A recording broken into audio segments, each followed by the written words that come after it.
Chers Djiboutiens, chères Djiboutiennes, chers compatriotes, d'abord permettez-moi de vous envoyer mes salutations les plus sincères et les plus chaleureuses depuis le Canada, Ottawa.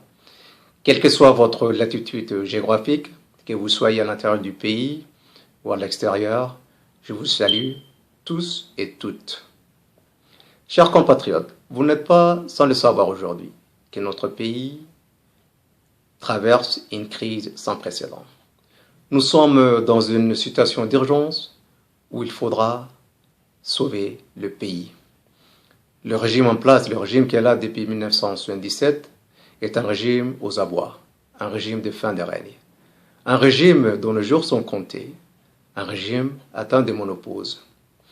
Pour survivre, pour s'accrocher au pouvoir, ce régime voudra utiliser tous les moyens répressifs pour endiguer ce mouvement populaire, pour prendre la population en otage.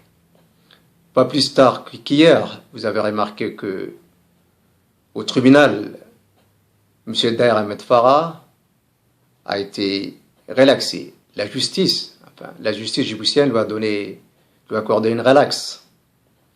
Et un simple coup de téléphone, bien sûr dépêché par le régime en place, débarque à Gabod, dans la sinistre prison de Gabod, pour demander à ce que Daher Ahmed Farah soit maintenu en prison. C'est la preuve que nous vivons dans un no man's land politique, dans une zone de non-droit, dans une zone où les plus forts, la loi des plus forts, règne. Les ulémas, les prisonniers politiques, sont détenus arbitrairement par la volonté de l'effet des princes d'un seul homme, c'est-à-dire Ousmane Ouarguelle, qui est là. Ils sont détenus illégalement et arbitrairement. Et nous demandons la libération immédiate et de Daher Ahmed Farah et des trois ulémas. Il s'agissant bien sûr d'Abdelrahman Suleiman Bachir, Abdelrahman Barkat God, Guilhem Meidel et Mohamed Jabha. Ce sont les prisonniers de conscience. Ils n'ont pas commis d'autre délit que celui de défendre les droits des Djiboutiens, la justice. Chers compatriotes, il nous faudra nous libérer de cette dictature. La libération doit passer par la désobéissance civile. Le régime va essayer de nous diviser, de s'aimer la cisaille au sein de la communauté djiboutienne, de la population djiboutienne. Il va essayer de nous diviser, de nous dresser les uns contre les autres. Nous n'allons pas accepter cela. Notre seul moyen, il faudra même essayer d'installer la guerre civile dans le pays. Il faudra qu'on recuse, qu'on dise non à ce piège. Pour nous protéger, pour nous libérer, notre libération doit passer par la désobéissance civile. Une désobéissance civile complète à l'échelle nationale, dans tous les territoires du pays, quel que soit l'endroit où nous nous trouvons, pourra nous défaire de ce régime. Les Djiboutiens de Djibouti-Ville, les Djiboutiens d'Abok, des Tadjoura, d'Ali Sébié, de Dikil, doivent agir dans l'unité et dans la cohésion. C'est notre seule arme.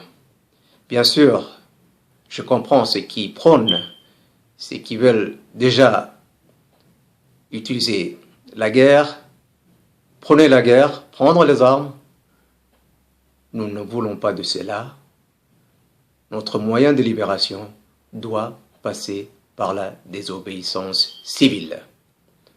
Aux hommes en uniforme, les forces armées doivent comprendre qu'elles sont là pour défendre le pays, le peuple djiboutien, les institutions et la sécurité du pays. Le général Zakirié, Ibrahim, le général Abdillahi ne représentent pas l'armée nationale. Ils sont là pour défendre un régime autocratique. Ils sont là pour les comptes d'un régime autocratique, ils sont là pour leurs propres intérêts. Nous demandons aux forces armées, aux hommes en uniforme, de se mettre du côté de la justice, des droits du peuple, du côté de l'histoire. Ce que nous voulons, ce que nous défendons en Djiboutien, c'est bien sûr l'intérêt général du pays, c'est bien sûr la sauvegarde du pays, c'est bien sûr la construction du pays, c'est bien sûr le bien-être du pays. Et les forces armées, les hommes en uniforme, doivent faire leur devoir et se mettre du côté du peuple djiboutien. L'USN doit prendre aussi son rôle de leadership national pour assurer cette transition qui est en cours, pour gérer le destin du pays. Mais il y a un préalable à cela. L'USN a aujourd'hui des ennemis internes, des infiltrés du régime, des pions du régime, des gens qui prétendent la défense du pays, défendre la défense du pays, mais en fait qui sont là pour le compte du régime, pour leurs propres intérêts. Pour que l'USN avance, pour que l'USN assume et progresse, concrétise ce changement, il faudra qu'elle exclue ses ennemis internes qui nous hypothèquent, qui nous mettent des bâtons dans la rue. On le sait bien, on n'est pas obligé de les nommer, ils le savent, ils se savent, on les connaît. L'USN doit mettre dehors ceux qui sont contre le changement démocratique, les gens qui se disent opposants, mais en fait qui sont là, qui sont au solde du régime en place. La communauté internationale, surtout les chancelières occidentales représentées par la France et les États-Unis, doivent aider le peuple djiboutien, doivent accompagner ce changement démocratique qui est en cours dans le pays. On doit savoir que le régime en place est bien sûr la principale source de l'instabilité, aussi bien sur le plan national que sur la région, et même au-delà des frontières nationales et régionales, c'est-à-dire dans la communauté internationale. Il faudra, nous demandons aux Occidentaux, surtout les Français et les Américains, qui ont des intérêts énormes dans la région, d'accompagner ce changement démocratique, de soutenir l'USN, qui est porteuse de changements démocratiques demain dans le pays. Enfin, le peuple djiboutien, l'USN, la diaspora djiboutienne, le MGO, l'Union des femmes de l'USN constitue le lance de fer de la démocratie djiboutienne. Sans la conjugaison de toutes ces forces, la lutte pour le changement risque d'être difficile. Il nous faudra conjuguer toutes nos forces pour que demain aboutisse un changement démocratique. Que Dieu bénisse notre pays, que Dieu bénisse le peuple djiboutien.